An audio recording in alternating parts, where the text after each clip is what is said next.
Assalamualaikum warahmatullahi wabarakatuh. Alhamdulillah. Allahumma salli wa sallim ala sayyidina Muhammad ibn Abdillah wa ala alihi wa ashabihi wa man tabi'ahu ila yaumil qiyamah.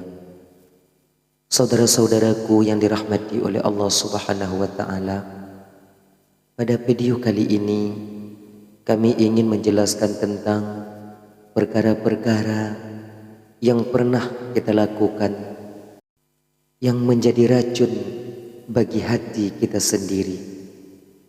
Ia mampu merusak, ia juga mampu mengotori kesucian hati itu sendiri.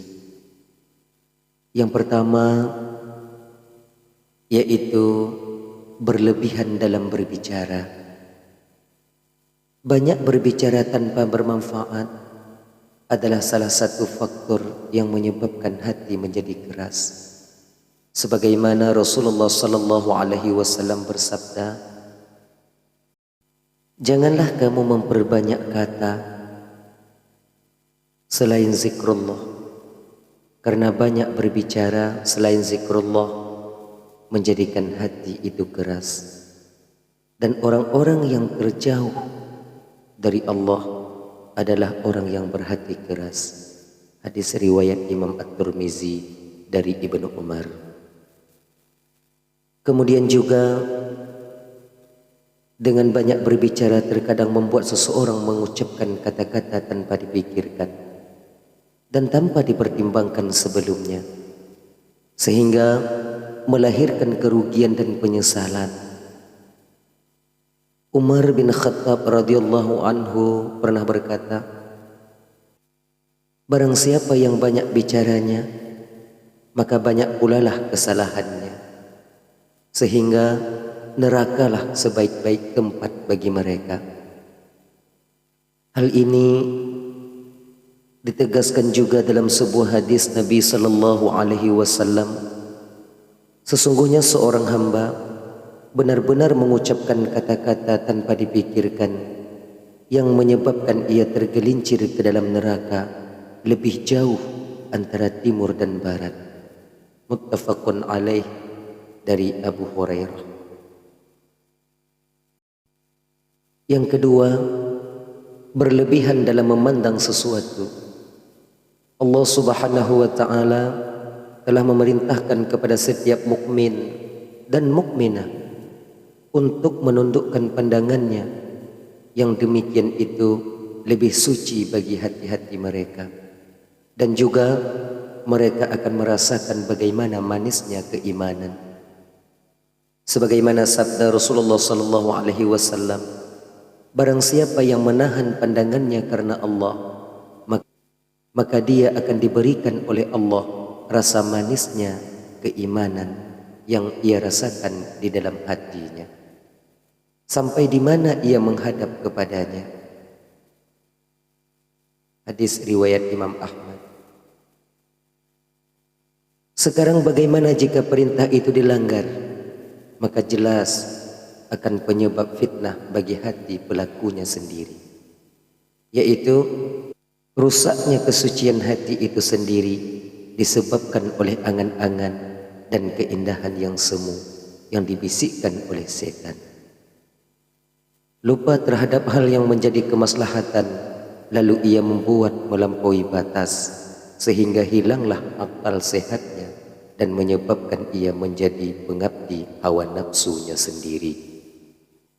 Allah Subhanahu wa taala berfirman, "Janganlah kamu mengikuti orang yang hatinya telah kami lalaikan dari mengingat kami, serta menuruti hawa nafsunya, dan adalah keadaannya itu melampaui batas." Quran Surat Al-Kahfi ayat 28. Yang ketiga, berlebihan dalam makan. Sedikit makan dapat melunakkan hati, menajamkan otak, dan merendahkan nafsu, dan melemahkan nafsu amarah. Sedangkan bila banyak makan, bahkan sampai kekenyangan, akan berakibat sebaliknya. Nabi SAW pernah bersabda, anak Adam tidak akan memenuhi satu wadah yang lebih buruk daripada ia memenuhi perutnya. Cukuplah baginya beberapa suap saja untuk menguatkan tulang rusuknya. Jika memang tidak memungkinkan, maka sepertiga untuk makanan, sepertiga untuk minum, dan sepertiga untuk nafasnya. Hadis riwayat Imam Ahmad dan Imam Tirmizi. Alangkah banyak kemaksiatan yang terjadi akibat makan yang berlebihan dan menghalangi ketaatan manusia kepada Tuhan. Karenanya, siapa yang mampu menjaga perutnya dari sifat serakah, maka ia benar-benar membuktikan bahwa dirinya mampu menjaga diri dari keburukan yang lebih fatal lagi.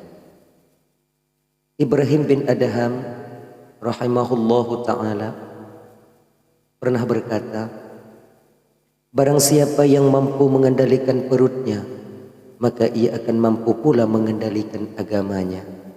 Dan barang siapa yang mampu menguasai rasa laparnya, maka ia dapat menguasai akhlak-akhlak yang baik. Sebab maksiat kepada Allah itu akan jauh dari orang-orang yang lapar. Yang keempat, berlebihan dalam pergaulan. Betapa tragisnya suatu pergaulan yang dapat merampas kenikmatan yang telah ada. Karenanya timbul benih-benih permusuhan dan kebencian yang terpendam sehingga menyesakkan rongga-rongga di dada. Namun rasa itu sulit dihindari, terutama oleh hati yang sudah terluka. Demikian juga berlebihan dalam pergaulan dapat mendatangkan kerugian di dunia dan di akhirat nanti adanya.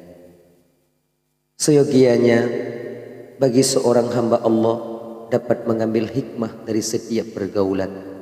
Usahakanlah untuk bersikap bijak dan dapat menempatkan diri dalam menghadapi berbagai karakter teman sepergaulan kita sendiri. Adakala kita bergaul dengan seorang teman, kita sangat membutuhkannya. Laksana kebutuhan kita terhadap makanan, kita tidak bisa dapat terlepas daripadanya. Mereka itu adalah para ulama, orang yang memiliki cakrawala pengetahuan yang luas tentang ilmu agama. Mereka yang mau mendidik, mengajarkan kita, baik zahir maupun batin, agar kita menjadi hamba Allah yang sempurna adanya. Bila kita menemukan mereka, maka peganglah mereka dengan erat, jangan sampai terlepas.